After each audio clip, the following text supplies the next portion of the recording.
Hi friends, இந்த வீடியோவில் நம்ம என்ன பார்க்க போகிறோம் அப்படின்னா நம்மக்கிட்ட இப்போ ஒரு மோட்டரோட டிவி வந்திருக்கு. அந்த டிவியில் வந்து இருக்கக்கூடிய லைன் கம்ப்ளைண்ட் வந்து எப்படி ரெடி பண்ணுறது அப்படின்னு சொல்லி இப்போ பார்க்கலாம்.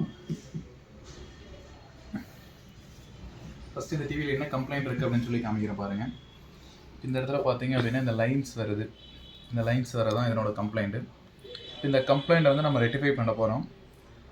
ஃபஸ்ட்டு இந்த ப்ராப்ளம் வந்து எதனால் வந்து ரைஸ் ஆகுது அப்படின்னா பேனலுக்குள்ளே போகக்கூடிய இன்டர்னல் லைன் வந்து ஹீட் ஆகி மெல்ட் ஆகி ஷார்ட் ஆகிறதுனால வரக்கூடிய ப்ராப்ளம் இது.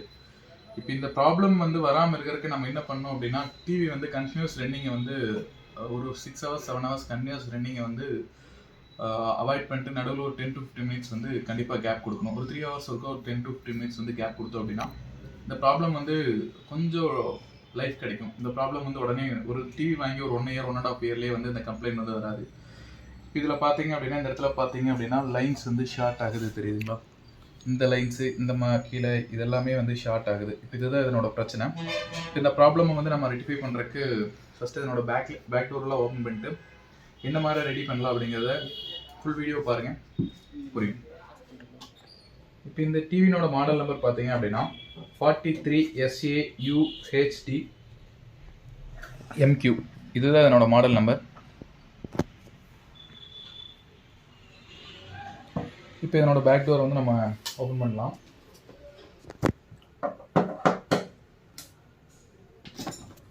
இப்போ இதனோட பேக் டோர் வந்து நம்ம ரிமூவ் பண்ணிட்டோம்.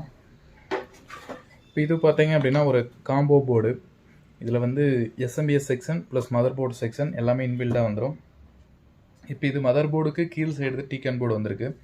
அதனால் நம்ம இப்போ இதை மதர் போர்டை வந்து ஒன்ஸ் நம்ம மதர் போர்டை ரிமூவ் பண்ணால் மட்டும்தான் tcon போர்டு வந்து ஓப்பன் பண்ண முடியும். அதனால் நம்ம ஃபஸ்ட்டு இப்போ வந்து என்னோட மதர் போர்டை வந்து ஓப்பன் பண்ணிக்கலாம்.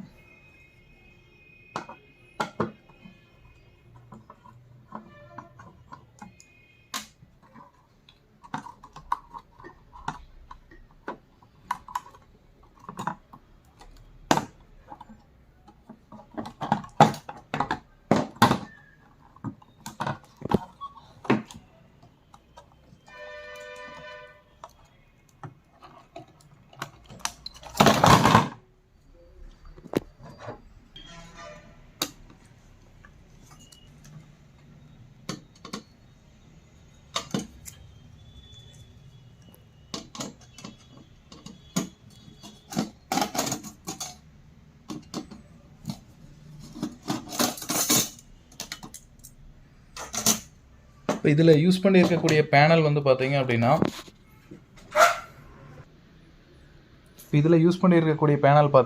LG பேனல் தான் யூஸ் பண்ணியிருக்காங்க. இப்போ இதில் வந்து நம்மளுக்கு எந்த பக்கம் இருக்கக்கூடிய லைன் வந்து ஷார்ட் ஆகிருக்கு அப்படிங்கிறத வந்து ஃபஸ்ட்டு நம்ம ஃபைண்ட் அவுட் பண்ணலாம். இதில் பேனல் சைடு தான் கம்ப்ளைண்ட் அப்படிங்கிறனால நம்ம tcon போர்டவோ இல்லை மதர் போர்டவோ எதுவுமே வந்து நம்ம செக் பண்ண வேண்டியதில்லை.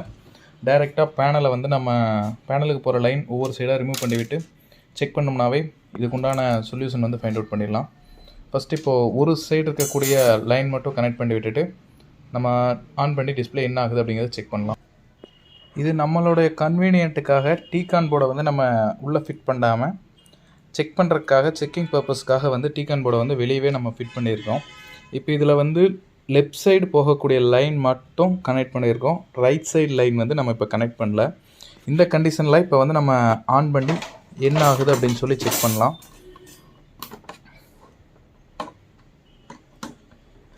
இப்போ நம்ம டைரெக்டாக power supply plus sensor and backlight இது மட்டும்தான் கனெக்ட் பண்ணியிருக்கோம். மற்ற லைன் எதுவுமே கனெக்ட் பண்ணல.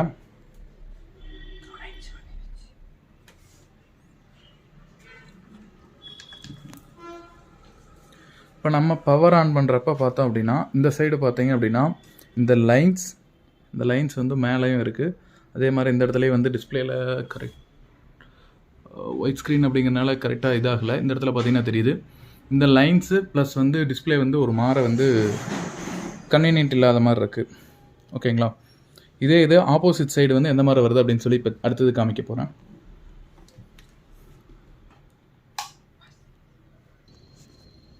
இப்போ இதில் வந்து பார்த்தீங்க அப்படின்னா ரைட் சைடு லைன் கனெக்ட் பண்ணியிருக்கோம், லெஃப்ட் சைடு வந்து டோட்டலாக ரிமூவ் பண்ணி விட்டுருக்கோம். இப்போ இந்த கண்டிஷனில் வந்து என்ன ஆகுது அப்படிங்கிறது வந்து நம்ம இப்போது பார்க்கலாம்.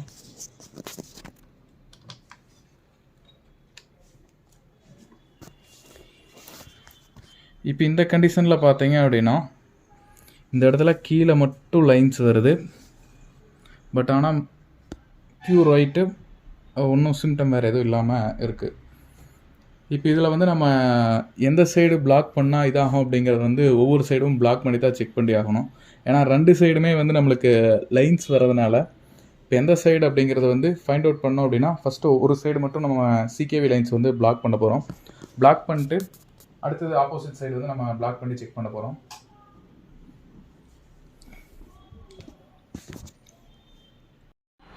இப்போது இந்த மாடலில் பார்த்தோம் அப்படின்னா நம்ம இதில் வந்து சிகேவி லைன்ஸ் வந்து பிளாக் பண்ணுறப்போ வந்து லைன்ஸ் வந்து அரெஸ்ட் ஆகலை.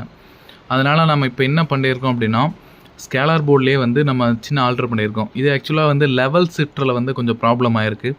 அதனால் நம்ம சிகேவி லைன்ஸ் வந்து அரெஸ்ட் பண்ணோம் அப்படின்னாலும் நம்மளுக்கு வந்து அந்த ப்ராப்ளம் வந்து லைன் வர ப்ராப்ளம் வந்து 100% சாட்டிஸ்ஃபைடாக வந்து அரெஸ்ட் ஆகலை. ப்ளஸ் வந்து ஒரு மாதிரி துடிக்க ஆரம்பிக்குது. இப்போ அதனால் வந்து நம்ம என்ன பண்ணுறோம் அப்படின்னா ஸ்கேலார் போர்டில் பார்த்தீங்க அப்படின்னா இந்த இடத்துல வரக்கூடிய பிஎஃப் வந்து டோட்டலாக ரிமூவ் பண்ணிவிட்டு இதுக்கு டோட்டலாக வந்து ஜம்பர் அடித்து விட்டுருக்கோம். இப்போ இதுக்கு வந்து எக்ஸ்டர்னலாக நம்ம எந்த வோல்டேஜ் கொடுத்து ஒவ்வொரு வோல்டேஜாக கொடுத்து ட்ரை பண்ணி பார்க்கலாம்.